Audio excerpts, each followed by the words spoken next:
हिंगोली जिल्ह्यामध्ये जसजशा उन्हाच्या झळा बसतायत तसतशाच पाणटंचाईच्या झळा बसू लागलेल्या आहेत। हिंगोली तालुक्यातील डिग्रस वाणी या गावामध्ये मी आता आहे आणि या डिग्रस वाणी या गावामध्ये आपण जर बघितलं तर पाणी टंचाई तीव्र जाणवत आहे। मोठ्या प्रमाणात पाणी भरण्यासाठी जे आहेत ते महिलांनी या ठिकाणी भांड्यांच्या जे घरामध्ये वस्तू असतील, कॅनी असतील, भांडे असतील, अशा जे आहे ते मोठ्या प्रमाणात रांगा लागलेल्या आहेत। सकाळ आणि संध्याकाळ पाणी भरणं एवढंच आणि एवढंच या गावातील ग्रामस्थ महिलांना काम आहे। त्यामुळे हिंगोली जिल्ह्यात आता उन्हाच्या चटक्याबरोबरच पाण्याच्या झळाही मोठ्या प्रमाणात बसू लागल्या आहेत। काही ग्रामस्थ महिला आपल्या सोबत आहेत, काय सांगाल? पाणी भरण्याचं काम सुरू आहे, आम्हाला पाणी पाहिजे। पाण्याची काय म्हणलं आम्ही गढूळ पाणी आणून पियालो विहिरीचं, आम्हाला पाणी नाही म्हणलं कसंच पियाला म्हणलं काम धंदे सोडून सनी आम्ही 8 दिवसाला आम्हाला पाणी आलं पाहिजे। 8 दिवसात या हो, नाही तर मग म्हणसाला आम्ही तिथं येऊ म्हणलं मग हो।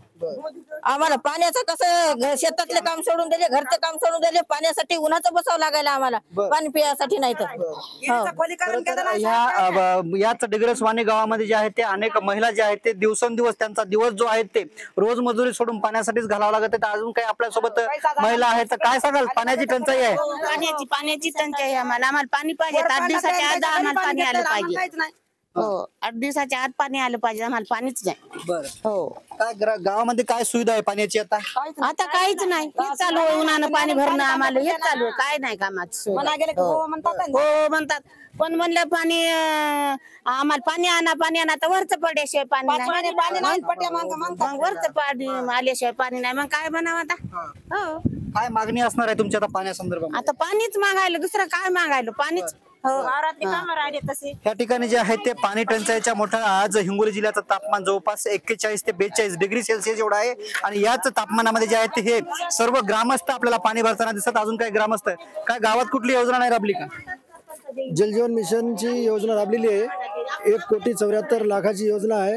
ग्रामसेवक आणि सरपंच आणि जे ठेकेदार या लोकांनी 3 लोकांनी मिलगत करून निधी उचललेला आहे आणि सरपंच नाशिकला राहतात, गावाकडे पाहायला तयार नाहीत आणि सगळे गावाची जे लोक आहेत ते मरमर पाण्यासाठी मरतात, गावगावी रानोमाळी फिरतात, पिण्याची पाण्याची व्यवस्था नाही आहे, सगळे इरीला खड्डण लागलेले लोक गाळ छानून पितात आणि बोरचं पाणी हे बापूच्या इथून भरतात।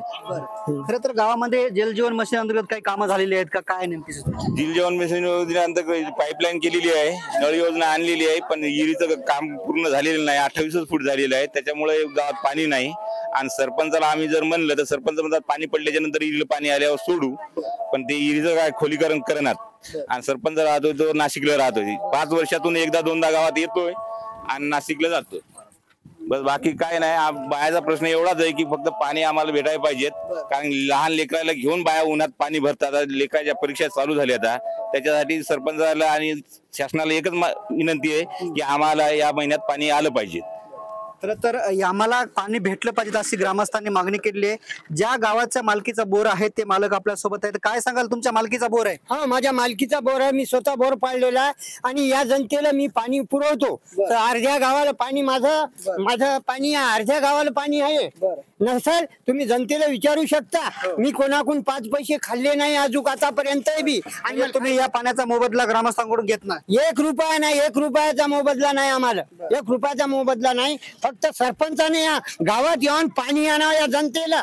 या जनतेचं काम पाण्याचं आहे, तरार लोक उपाशी मरायले तर पाण्यानं, आणि सरपंच राहतात नाशिकला, मेंबर राहतात पुण्याला, कोणी या गावामध्ये या गावाचा न्याय घेईना, कोणी गावाचा या न्याय घेईना। जनता उपाशी पाण्याने मराली, मी स्वतःचा बोर पाडला, मया परीने मी पाणी देत आहे, मी कोणाकडून 5 पैसे खाल्ले नाही आणि खायचेही नाही मला। हो, एवढं आहे बा माझं।